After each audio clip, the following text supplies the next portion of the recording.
Hi, I'm Hannah. So you've heard about this blockchain thing, but what is it? Well, I'm going to attempt to explain it to you. Now, it's fairly impossible to accurately describe a blockchain in 5 minutes, but what I hope to do here is paint a bit of a picture in your head. It's very helpful to understand why blockchain was created in the first place and what problems it was built to solve. So let's start right at the beginning with the first blockchain, which is Bitcoin, and the first use case, which is money. Now, Bitcoin is the first cryptocurrency, but it's definitely not the first digital currency.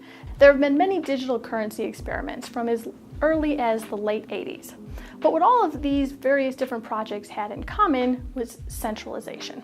So there's this term in the Bitcoin cryptocurrency world, which we call the double spend problem. And this is a fancy way of saying digital goods are really, really easy to copy, like copy, paste, easy to copy.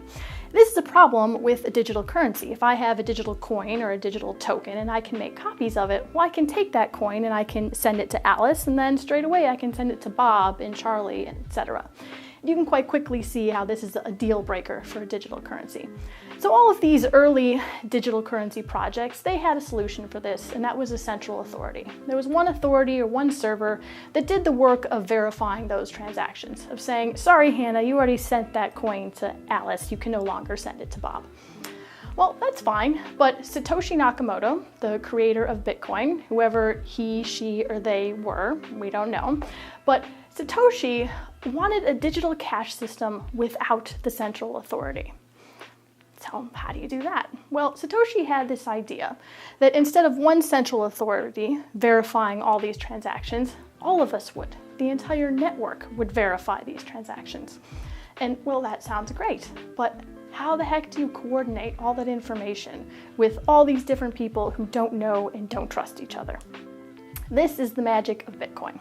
Now, Bitcoin solves this problem with something that we call mining. That gets a bit technical, so we won't get too into that here. But I am going to throw one technical piece of jargon at you, and that's this term, the Byzantine general problem. And that's just the computer science term for the problem of coordinating information with people you don't know and you don't trust. Now, the important thing to keep in mind here is that Bitcoin is just software.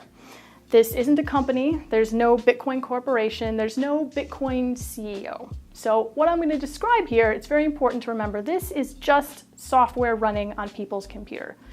Anyone's computer. Anyone with a computer and an internet connection can be a part of the Bitcoin network. So let's just start by imagining a whole bunch of computers, this vast network of interconnected computers, and I'll be a computer on the network. But I'm not any computer or node, I'm a fancy one called a miner. Now, Bitcoin software sets up this sort of competition between these miner nodes on the network. But we won't get into that. For our purposes here, we'll think of it as a lottery. I am a Bitcoin mining node sitting on the network. I'm watching all of this data going back and forth. Alice sends Bob 2 coins, Bob sends Charlie 1 coin. I'm gathering all this data up into this nice little chunk, right? This nice little block of data.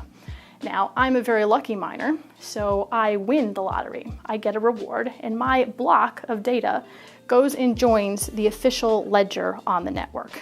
Well, I like winning money, so I immediately go and keep gathering more data that's coming across the network, and I validate all that data and say, right, this is good. I win again, and this new block of data goes and joins the ledger as well and stacks right on top of that last block of data. And in the Bitcoin network, every 10 minutes this happens. A miner wins and their block of data goes and joins the official ledger. And this way, these blocks of data stack one right on top of the other sequentially and form a chain. Now, of course, there's a little bit more to it than that, or a lot more.